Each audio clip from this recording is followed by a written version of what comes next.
The general who was supposed to fail was Nathanael Greene, whose appointment to Southern Command appeared to be desperate gesture rather than strategic masterstroke when examining military situations' hopelessness in late 1780.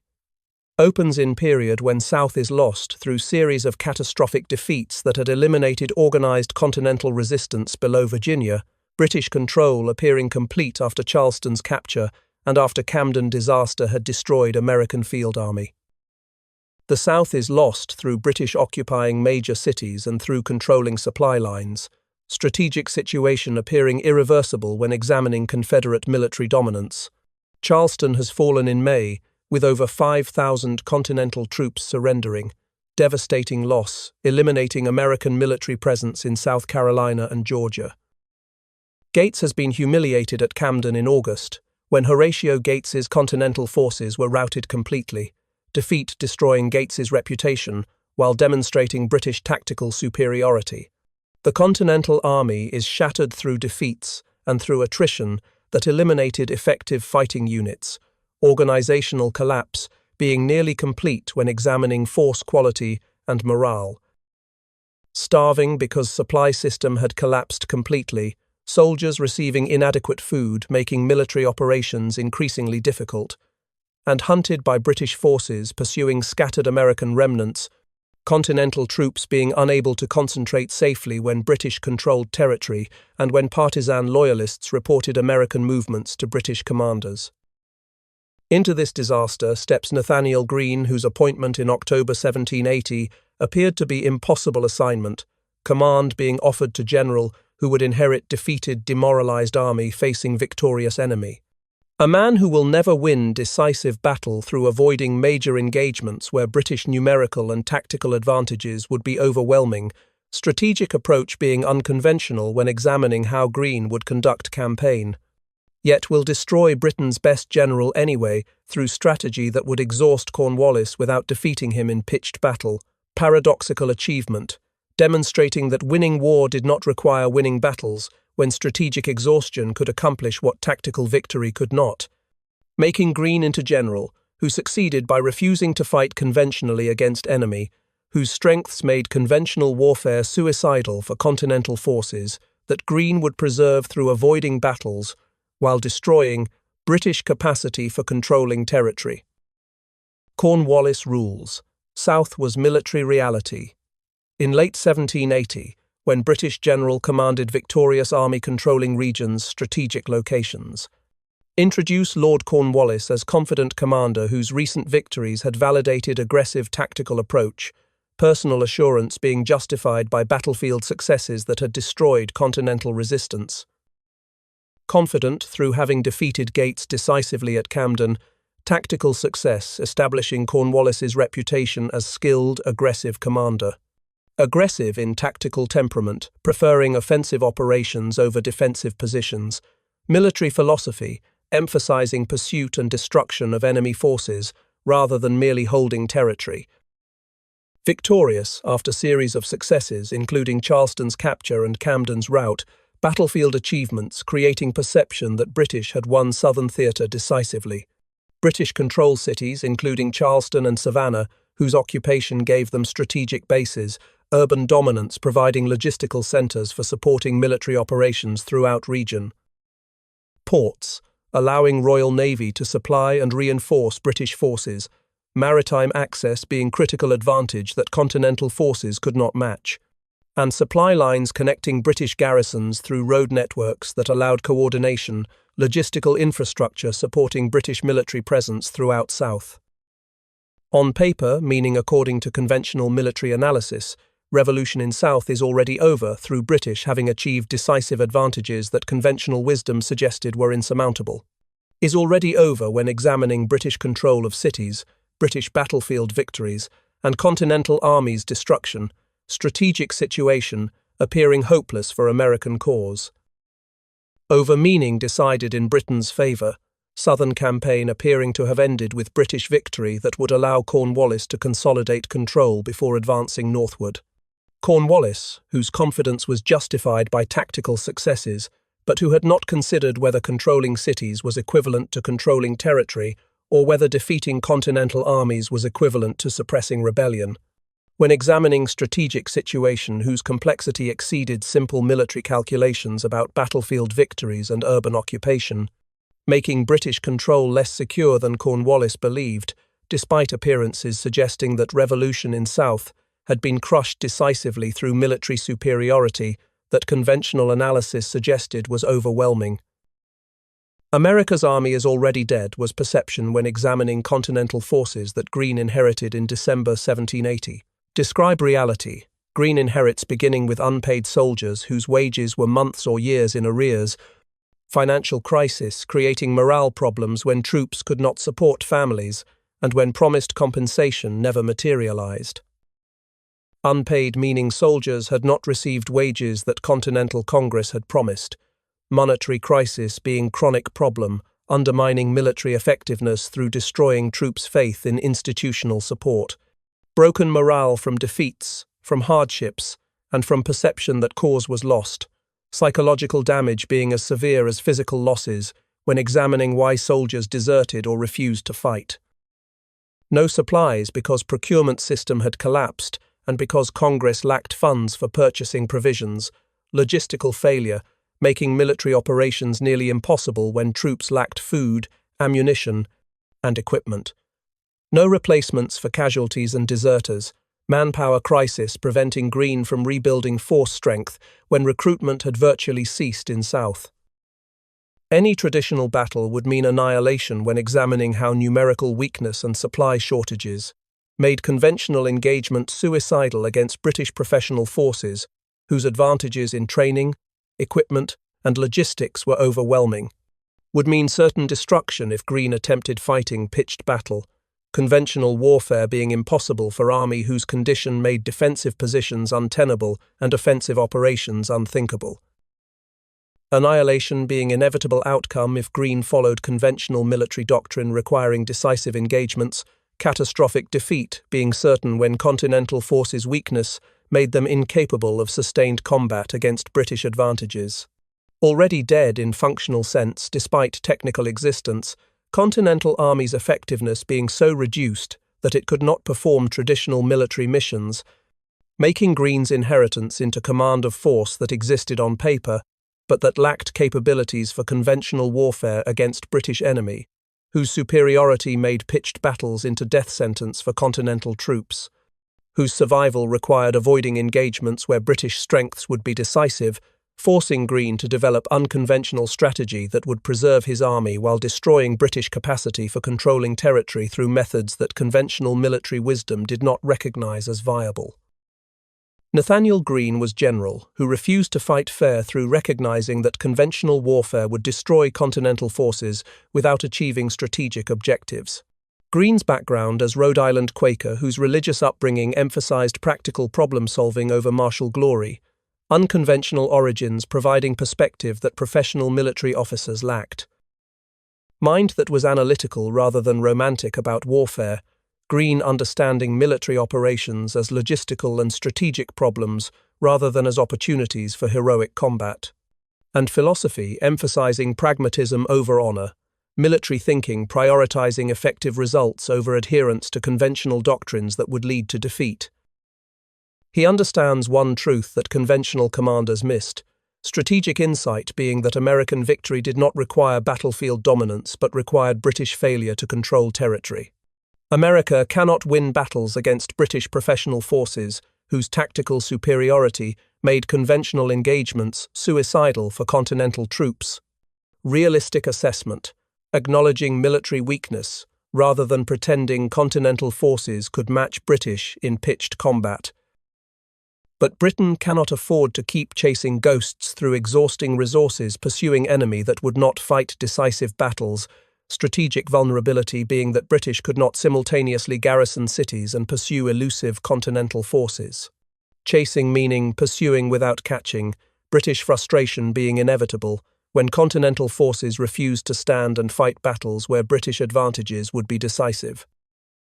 Ghosts, suggesting invisibility and elusiveness, Continental forces becoming impossible to pin down when they avoided concentration that would make them vulnerable to British attacks. who refused to fight fair, meaning Greene would not accept British terms for engagement, unconventional strategy being necessary when conventional warfare meant certain defeat, making Greene into commander, whose genius was recognizing that losing battles honorably was less valuable than preserving army, while exhausting British capacity for offensive operations through forcing them to pursue elusive enemy across vast territory where logistics and attrition would destroy British effectiveness despite their tactical superiority that made conventional battles unwinnable for continental forces whose survival required refusing engagements where British partivis strengths would be decisive. The strategy that shocked Congress was Greene's decision to divide continental forces rather than concentrating them as military doctrine required. Greene decides to split army into multiple detachments operating independently, organizational choice, violating fundamental military principle about concentration of force being essential for effectiveness. To split meaning separate into smaller units, Greene dividing already weak continental forces into fragments that individually were even weaker. Army that was already too small for conventional operations, further division making units incapable of fighting pitched battles, strategic choice appearing suicidal when examining numerical weakness.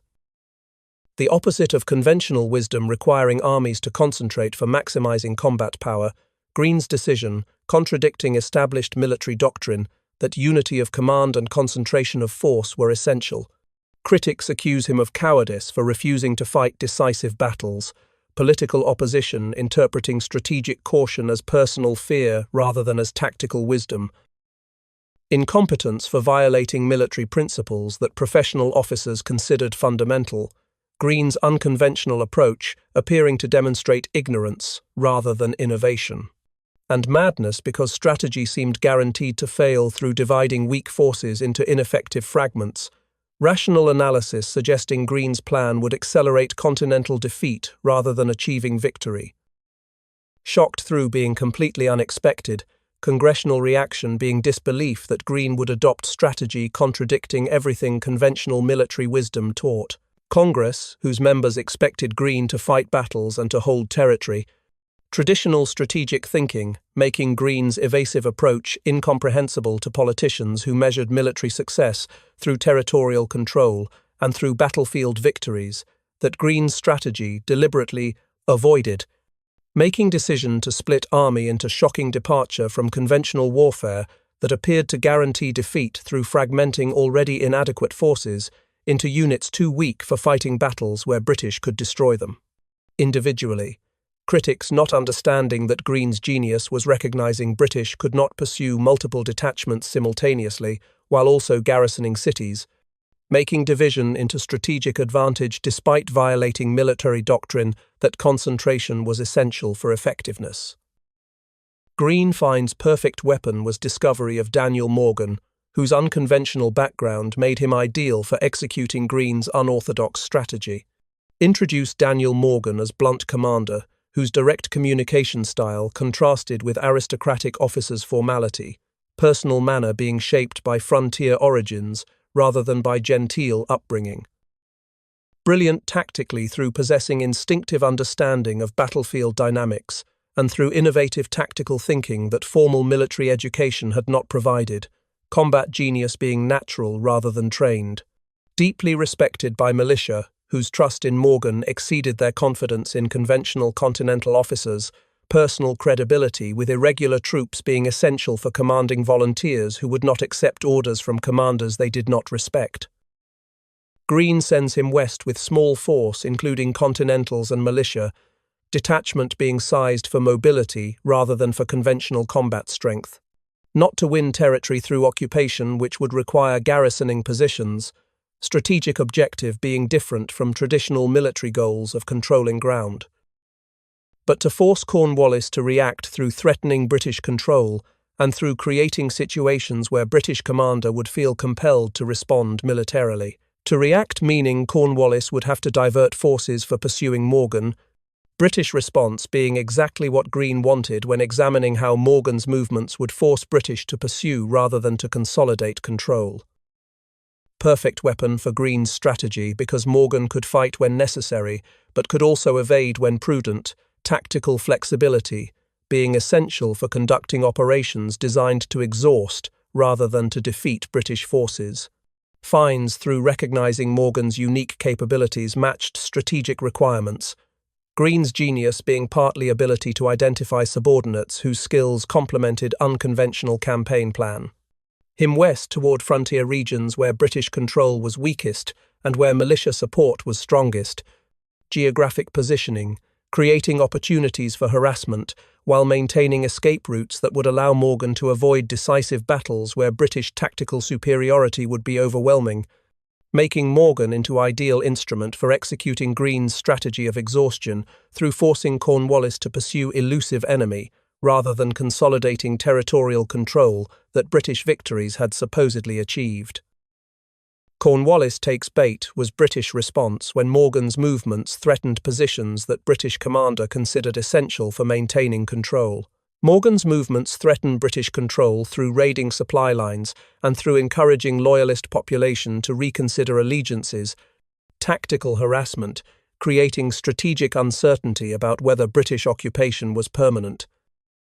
Threaten meaning endanger rather than directly attack, Morgan's operations creating perception that British control was contested rather than being secure. British control over interior regions whose loyalty was essential for maintaining occupation, territorial dominance, depending on suppressing American military presence that Morgan's force represented. Cornwallis unleashes his most aggressive commander in response to Morgan's threat, British decision being exactly what Greene had anticipated when designing strategy. His most aggressive, meaning Banastra Tarleton, whose cavalry tactics emphasized speed and violence, tactical approach being perfect for pursuing mobile enemy like Morgan. Banastra Tarleton, whose reputation for ruthlessness made him feared throughout South, psychological impact of his presence being significant for both intimidating enemies and for encouraging aggressive pursuit. The trap is set through Greene and Morgan, creating situation where Cornwallis would commit forces to pursuit, strategic design being to draw British away from supply bases into territory where attrition would favor Americans. Is set meaning prepared rather than sprung, Greene's strategy requiring British to make predictable responses to Morgan's movements. Takes bait through responding exactly as Greene anticipated, Cornwallis's aggressive temperament, making him predictable when faced with threat to British control that Morgan represented, pursuit being inevitable when British commander could not tolerate American forces operating in regions that British claimed to control. The trap whose purpose was not destroying British forces in single battle, but was drawing them into exhausting pursuit across territory where logistics would become increasingly difficult and where attrition would accumulate through minor engagements and through supply problems that extended operations would create, making Cornwallis's decision to pursue Morgan into strategic mistake, despite being tactically logical response to threat when examining how pursuit would exhaust British forces while accomplishing Greene's objective of preventing British consolidation of territorial control. Morgan's trap at Cowpens was tactical masterpiece on January 17, 1781, when American commander exploited militia psychology for defeating Tarleton's pursuing force. Brief setup of Morgan's three-line formation beginning with skirmishers whose role was delivering opening fire before withdrawing, first line being designed for inflicting casualties while avoiding sustained combat. Of formation consisting of militia in second line with instructions to fire twice then retreat, specific orders acknowledging militia's tendency to flee while incorporating expected behavior into tactical plan. Three-line defensive arrangement including Continentals in third line, who would receive British assault after militia withdrew, veteran regulars being positioned for decisive combat when British were exhausted from attacking through first two lines. Formation, whose design exploited terrain and troop psychology, Morgan's tactical genius being demonstrated through creating battle plan that acknowledged rather than ignored militia's limitations. He uses militia psychology as weapon through planning for their retreat rather than trying to prevent it. Innovative approach, transforming weakness into tactical advantage. As weapon meaning militia behavior became part of tactical design, expected flight being incorporated into plan that would lure British into vulnerable position. Psychology being understood and exploited. Morgan, recognizing that militia would flee under pressure and designing tactics that made their retreat into tactical deception rather than into defensive failure. Uses through deliberately incorporating militia limitations into battle plan, Morgan's innovation being acceptance that militia could not stand in sustained combat but could inflict casualties before withdrawing as planned. Militia, whose psychology Morgan understood from frontier experience, personal knowledge allowing him to design tactics, exploiting rather than fighting against volunteer soldiers' natural behaviors under combat stress. At Cowpens, where terrain favored defense and where Morgan positioned forces for receiving Tarleton's expected aggressive assault, tactical preparation being perfect for exploiting British overconfidence and for creating killing zone, where three-line defense would exhaust British before continental counterattack destroyed Tarleton's force, whose pursuit had led them into tactical trap that Morgan's understanding of militia psychology had made possible. Victory without chasing glory was Greene's response when Morgan's Cowpens triumph created temptation for exploiting tactical success. Cowpens annihilates Tarleton's force through destroying over 800 British troops killed, wounded, or captured, tactical victory being complete when examining casualty ratios favoring Americans decisively. Annihilates, meaning destroys as fighting force, British Legion being eliminated as effective military unit through Cowpens' losses that could not be quickly replaced. Tarleton's force, representing Cornwallis's best light troops, elite units' destruction creating permanent gap in British capabilities for conducting mobile operations. But instead of exploiting win through pursuing defeated British or through attempting to hold territory, Greene orders withdrawal that appeared to waste tactical victory's potential. Instead suggesting contrary to expectations, Greene's decision being opposite of what conventional military doctrine recommended after achieving battlefield success. Of exploiting meaning taking advantage through aggressive follow-up operations, traditional military thinking requiring victorious army to pursue defeated enemy for maximizing tactical gains. Greene orders withdrawal northward, away from British positions, strategic decision prioritizing preservation of continental forces over territorial gains that conventional commanders would have pursued. This enrages Cornwallis through insulting British commander whose best troops had been destroyed, psychological impact exceeding tactical damage when examining how Cowpens' defeat affected Cornwallis's judgment. Exactly as planned by Greene, whose strategic objective was provoking Cornwallis into reckless pursuit, psychological manipulation being as important as tactical victory when examining Greene's campaign design. As planned, suggesting Greene anticipated Cornwallis's emotional response, strategic foresight allowing Greene to exploit British commanders' aggressive temperament. Without chasing glory, meaning Greene refused to risk accumulated advantages for pursuing conventional military success. Strategic discipline prioritizing long-term exhaustion over short-term territorial gains, making withdrawal after Cowpens into demonstration that Greene understood winning war required patience rather than requiring exploitation of tactical victories that might risk armies' destruction through overextension. Cornwallis's rage being exactly what Greene wanted when British commanders' desire for revenge would drive him into exhausting pursuit across territory where logistics and attrition would destroy British effectiveness despite their tactical capabilities remaining superior to continental forces that Greene preserved through refusing to chase glory after achieving perfect tactical victory. Greene's Great Retreat was strategic withdrawal, beginning in January 1781, when continental forces fled northward to escape Cornwallis's pursuing army. Greene retreats across rivers, including Dan and Yadkin, whose crossings required careful timing and whose distances separated pursuing forces, water barriers providing temporary security from British pursuit. Across geographic obstacles that slowed British advance, while allowing continental forces to maintain distance, terrain being exploited for defensive advantages. States, meaning North Carolina and Virginia, whose vast distances exhausted pursuing armies, geographic scale, making sustained pursuit extremely difficult when examining logistics of moving armies across hundreds of miles. And supply deserts where provisions were scarce for both armies. Agricultural limitations making extended operations difficult when neither continental nor British forces could easily obtain food and equipment. deserts, meaning areas lacking adequate supplies, logistical scarcity affecting both armies, but favoring defenders who could disperse while pursuers needed concentrated supplies. Cornwallis follows in pursuit, driven by rage over Cowpens and by determination to destroy Greene's army, emotional motivation overriding logistical prudence. Burning his own wagons to keep up with Greene's mobile force. Desperate measure demonstrating Cornwallis's commitment to pursuit despite sacrificing supplies that conventional military wisdom said were essential. To keep up meaning maintain pursuit speed, Cornwallis accepting supply sacrifices for maintaining contact with retreating Continental Army. His own wagons containing provisions and equipment, destruction eliminating logistical support for making British Army lighter and faster but also more vulnerable to supply shortages. Great Retreat being strategic masterpiece, where Greene maintained distance from pursuing British, while exhausting their supplies and their troops through extended march across difficult terrain.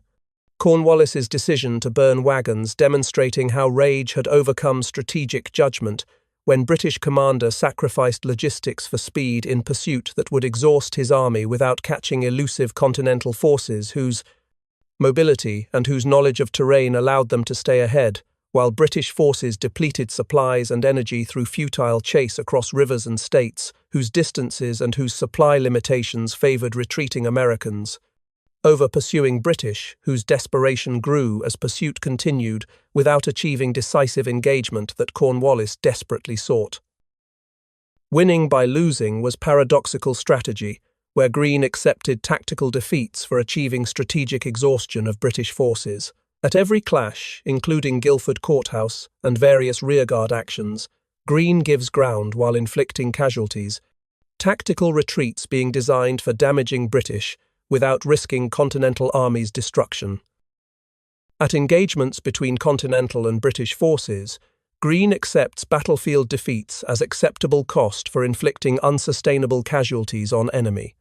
Every clash meaning multiple small and medium battles, cumulative effect being more important than individual outcomes when examining Greene's strategic approach. Guilford Courthouse, in March 1781, being largest engagement where Greene accepted tactical defeat after inflicting heavy British casualties. Battle being fought on Greene's terms despite British victory. Skirmishes involving smaller forces, minor engagements, contributing to cumulative attrition that strategic plan required. Rearguard actions, where Continental forces delayed British advance while avoiding decisive combat, defensive tactics being designed for buying time rather than for holding ground.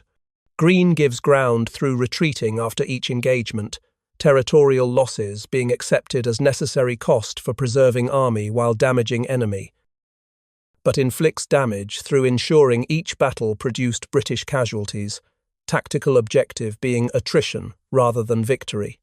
Each British victory costs Cornwallis men he cannot replace, because British could not recruit replacements in America, personnel losses being permanent damage to force strength he cannot replace from local sources, British dependence on transatlantic reinforcements making casualties strategically significant despite tactical victories. Costs meaning requires sacrifice, each British tactical success being purchased through casualties that accumulated into strategic weakness. Men whose loss degraded British combat effectiveness despite battlefield victories, attrition being more important than territorial control when examining strategic balance, winning by losing through achieving strategic objectives while accepting tactical defeats, Greene's paradoxical success, demonstrating that military effectiveness should be measured by strategic exhaustion rather than by battlefield victories that conventional military thinking emphasized, making Greene's willingness to lose battles into strategic genius when examining how cumulative casualties and logistical exhaustion destroyed British capacity for controlling territory despite their tactical superiority producing victories that appeared successful but that actually accelerated Cornwallis's strategic defeat through unsustainable attrition.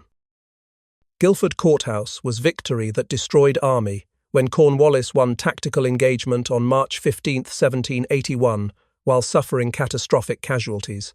Cornwallis technically wins through holding battlefield after Greene's forces withdrew, tactical victory being granted by conventional criteria about controlling ground after fighting ceased. Technically meaning, according to formal military definitions, British success being questionable despite meeting traditional victory standards. Wins battlefield control without achieving strategic objectives. Territorial possession being meaningless when examining casualties and when considering campaign objectives that remained unachieved. But loses over quarter of his force through casualties exceeding 500 killed and wounded, personnel losses being unsustainable proportion of British Army's strength. Over meaning more than, specific percentage emphasizing severity, when one engagement eliminated significant portion of Cornwallis's combat power. Quarter being approximately 25%, casualty rate demonstrating how Pyrrhic British victory was when examining force depletion. Of his force that could not be replaced through local recruitment, British dependence on transatlantic reinforcements, making casualties strategically decisive despite tactical victory. British officers privately admit campaign is unsustainable after Guilford Courthouse demonstrated that tactical victories produced strategic exhaustion, internal assessments recognizing futility despite public claims of success. Privately meaning in confidential correspondence rather than in official reports, honest evaluations acknowledging what propaganda concealed about campaign's failure. Admit through writing letters expressing doubts, British officers' private communications, revealing that victories were destroying army rather than advancing strategic objectives. Campaign whose continuation was impossible when examining casualty rates and supply depletion. British position being untenable despite tactical successes that appeared to validate Cornwallis's aggressive approach, is unsustainable because casualties exceeded replacement capacity and because supplies were exhausted, strategic calculus demonstrating that Greene's attrition strategy was succeeding despite British tactical victories. The victory at Guilford Courthouse that destroyed Cornwallis's army through inflicting irreplaceable casualties while achieving no strategic advantage.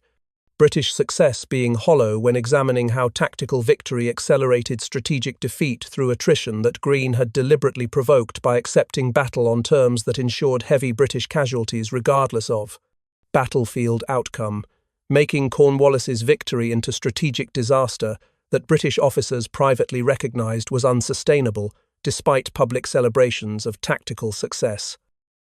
The British army that couldn't catch its enemy was Cornwallis's exhausted force, whose pursuit had failed to destroy Greene's continental forces. Greene retakes south without fighting major battles through methodically reducing British garrisons, whose isolation made them vulnerable to partisan forces and to continental detachments. Retakes meaning regains control, Greene's forces reoccupying territory that British had conquered after Charleston's fall.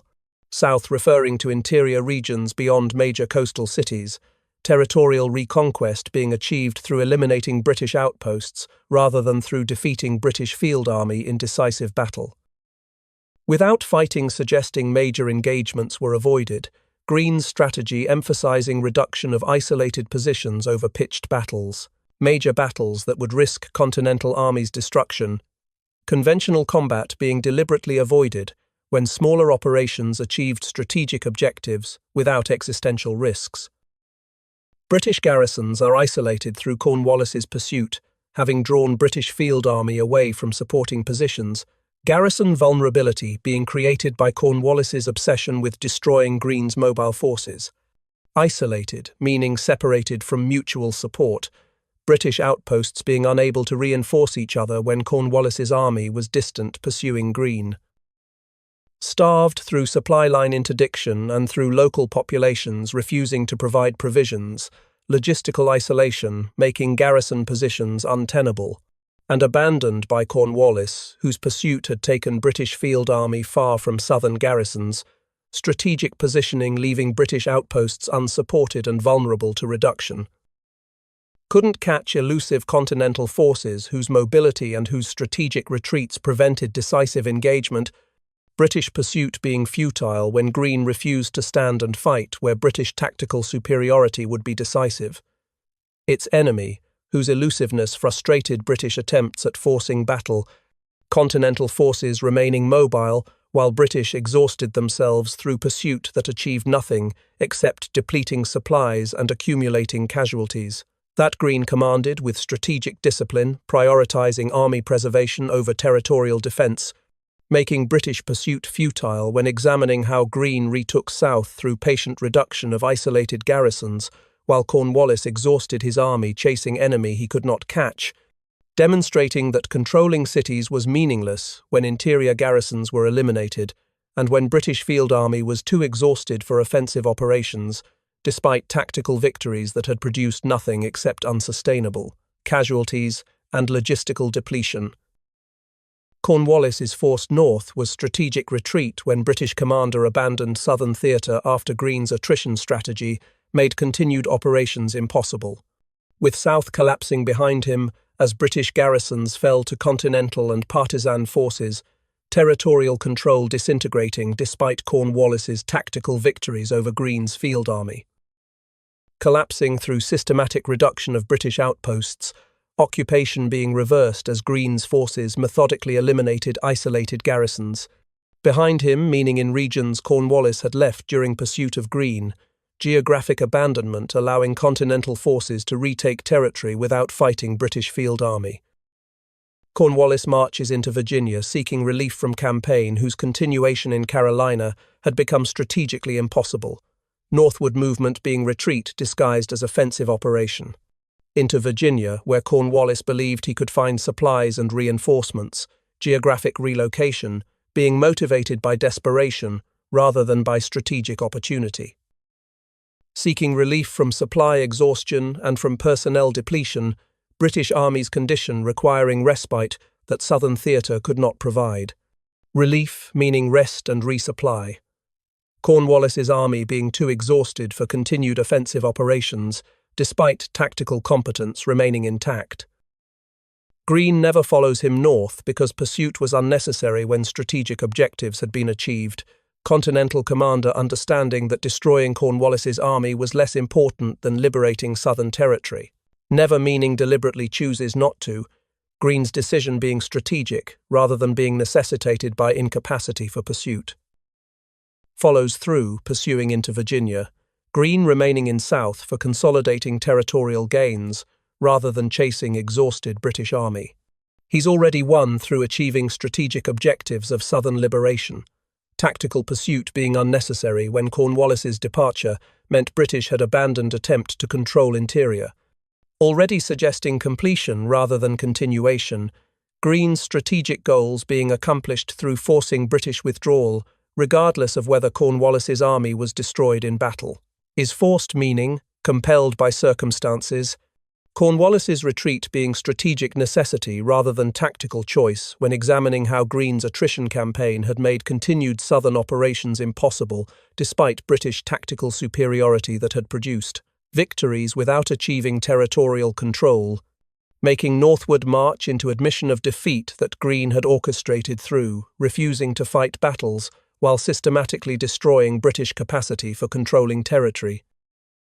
The trap that ends at Yorktown was strategic culmination when Cornwallis's exhausted army became vulnerable to combined American and French forces.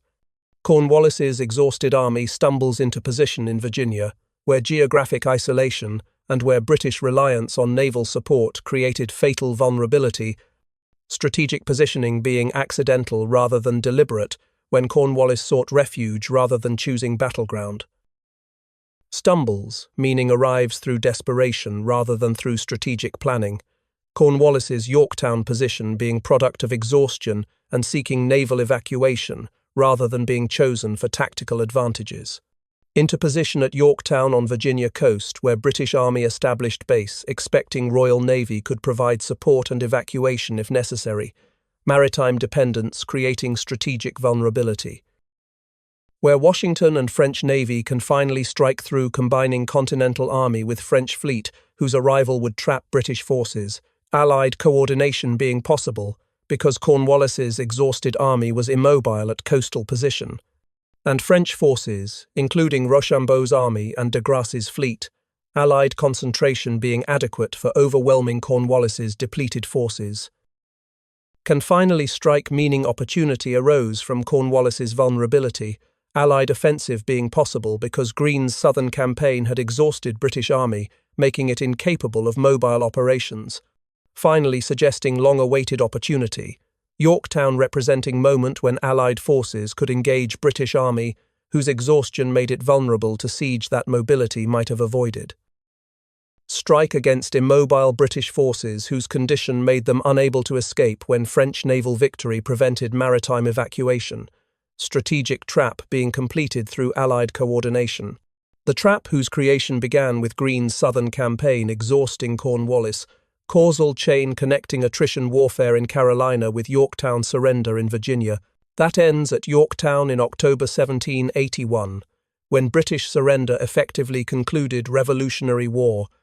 Strategic culmination, being product of Greene's exhaustion strategy that had driven Cornwallis into position where Allied forces could trap him through naval superiority and through siege operations against army too exhausted for breaking out or for conducting mobile defense, making Yorktown into consequence of Greene's southern campaign, whose strategic success was demonstrated through Cornwallis's desperation, leading him into fatal position where exhausted British army could be trapped and forced to surrender, ending British attempt to suppress rebellion through military force. The general who understood time better than war was Nathanael Greene, whose strategic genius involved patience rather than tactical brilliance. Closes with core truth, acknowledging that Greene didn't defeat Cornwallis by strength through avoiding battles where British numerical and tactical advantages would be overwhelming, conventional military power being irrelevant when Greene refused engagements favouring enemy. Courage through accepting tactical retreats that appeared cowardly, moral strength being demonstrated through strategic discipline rather than through battlefield heroics. Or heroics that conventional military culture celebrated, Greene's approach rejecting glory for effectiveness when examining how strategic patience achieved objectives that tactical aggression could not. He defeated him with patience through outlasting rather than outfighting British forces, temporal advantage being exploited when Greene recognized Cornwallis could not sustain extended operations, mathematics of casualty ratios and replacement rates, quantitative analysis demonstrating that British losses were irreplaceable, while continental forces could be regenerated through militia recruitment. Logistics, meaning supply calculations that favoured Americans operating near bases, while British were extended far from ports, geographical advantages being exploited through forcing British to pursue across territory where provisions were scarce. And ego through manipulating Cornwallis's pride into reckless pursuit, psychological exploitation being as important as material factors when examining how Greene provoked British commander into strategic mistakes. He never won battle that looked impressive through accepting tactical defeats, conventional military success being sacrificed for strategic exhaustion. That looked meaning appeared by traditional standards, Greene's victories being invisible to observers judging by battlefield outcomes rather than by strategic consequences. Impressive to contemporaries expecting heroic stands and decisive victories, Greene's patient retreats appearing unsuccessful despite achieving strategic objectives. But one war that mattered through liberating South and through exhausting British capacity for continued operations, strategic success being measured by political outcomes rather than by tactical victories. That mattered, meaning war, whose outcome determined American independence, Greene's strategic approach being vindicated through achieving objectives that tactical brilliance could not have accomplished when examining how refusing to fight conventional battles preserved continental forces while destroying British ability to control territory, making Greene into general whose genius was understanding that time and attrition were more powerful than courage and tactics when facing superior enemy whose strengths made conventional warfare suicidal for continental forces that Greene preserved through strategic patience that exhausted British without defeating them in battles that looked impressive. Thanks so much for watching. If you enjoyed this story, hit that like button, subscribe, and drop a positive comment below. It really helps the channel grow and keeps these stories coming.